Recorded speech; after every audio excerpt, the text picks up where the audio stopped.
Good morning. It's Sunday morning, 9 o'clock, and I nearly missed 9 o'clock. Probably a few seconds ago, I was thinking about something else. Uh, I just want to give a little bit of an update for those that are following my health elements.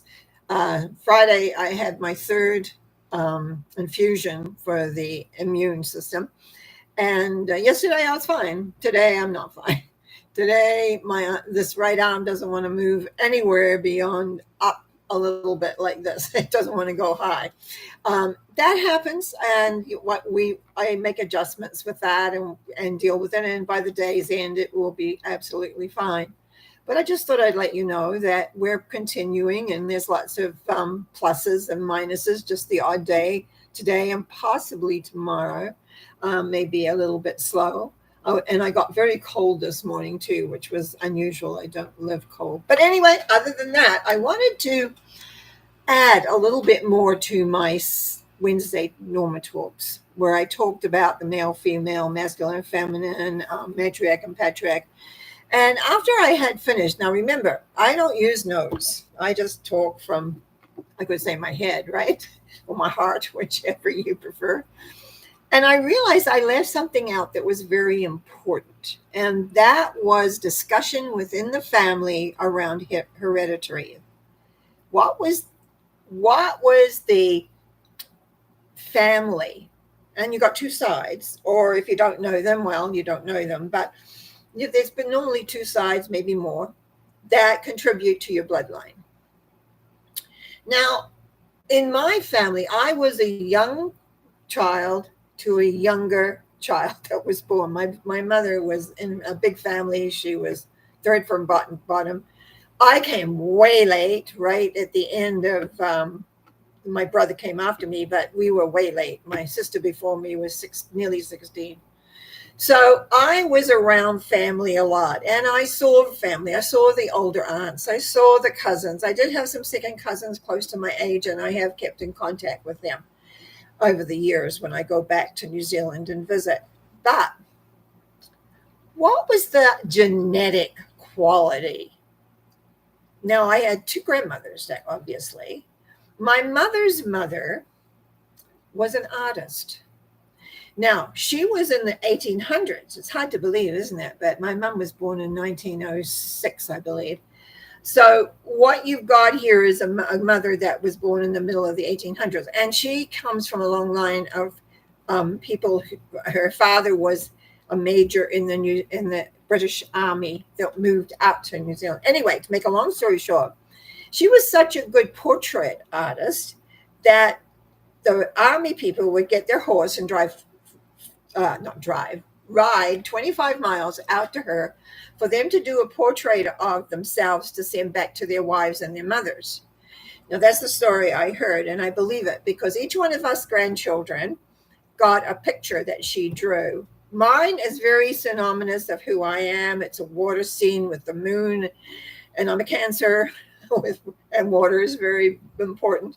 My brother got more like autumn trees, and in a way, that's more like him. He was much more, in a way, much more outward than me, much more social.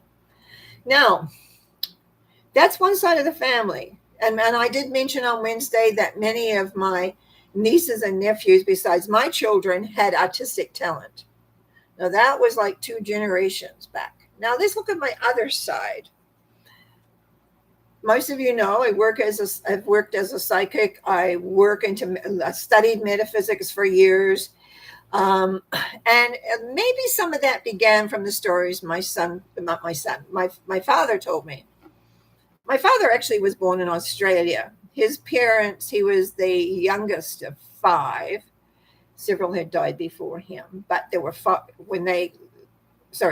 he was born just as they arrived in Australia, 1903. There was a depression.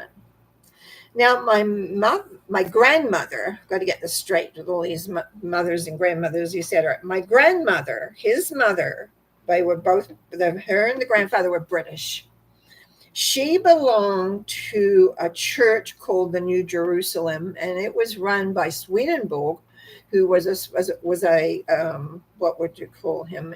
He designed things, if I remember. I actually read part of his book. Anyway, they arrived in Australia, depression, had a hard time, but my grandmother did automatic writing. Now, if you don't know what automatic writing is, you just let someone write for you and you move the pen.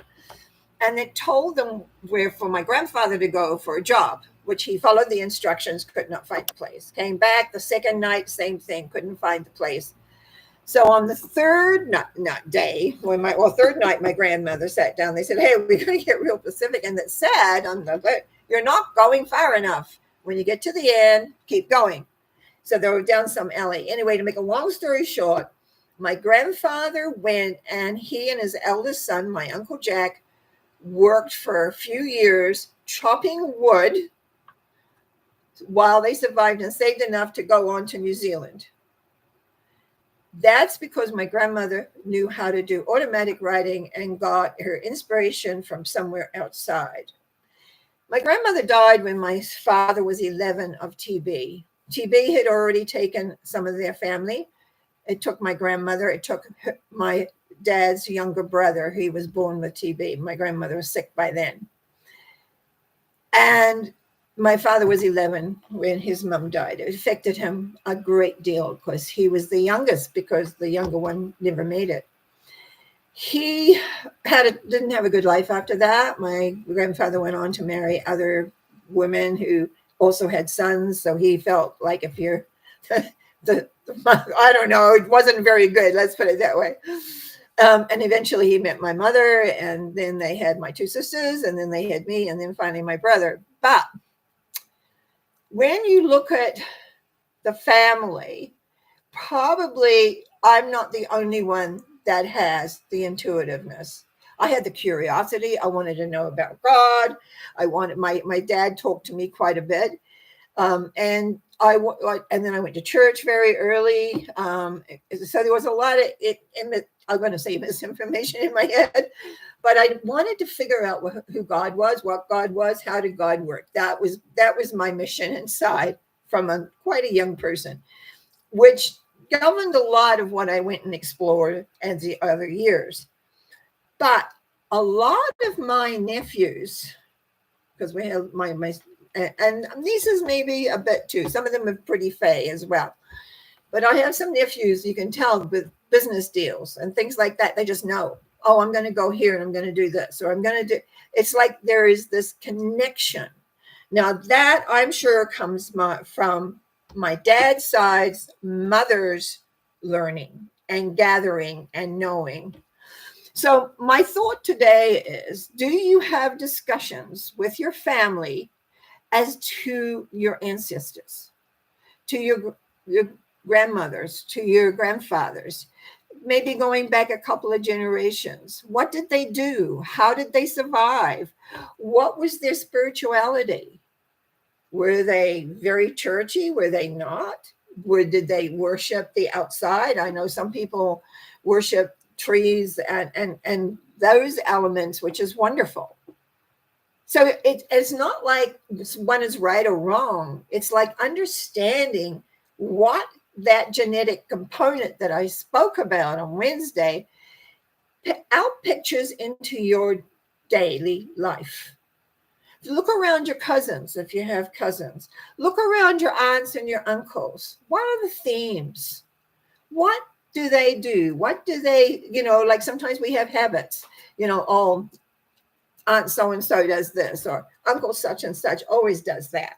Like there's traits. And if you ask the questions, you'll find that very often someone else, whether it was an uncle or grandparent or whatever, also did very, very similar.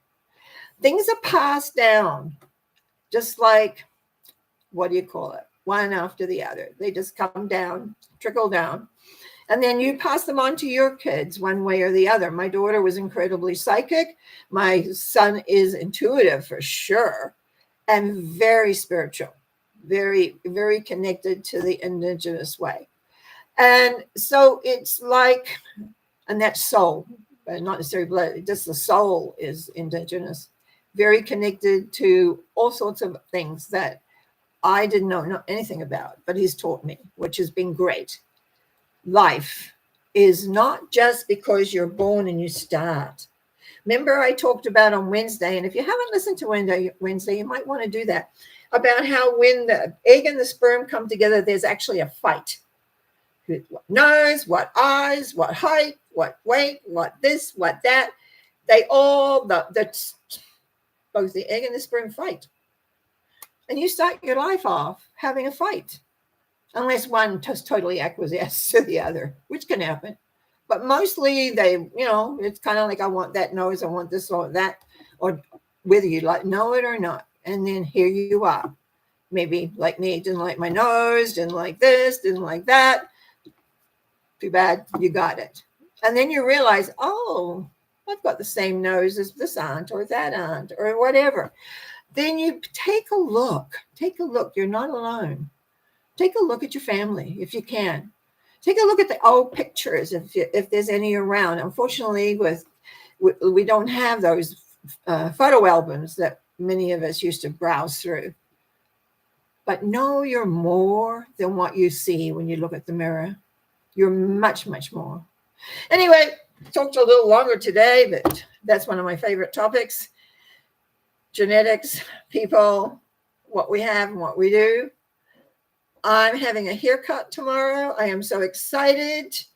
So tomorrow night for mental mind treatment, hopefully I look quite different because my hair won't be all straggly. We'll see, but we'll see. Who knows? So life is moving on day by day, changing. In the meantime, have a great day. Have a great week. See you tomorrow night if you can call in for mental mind treatments. And again for Wednesday. Bye for now.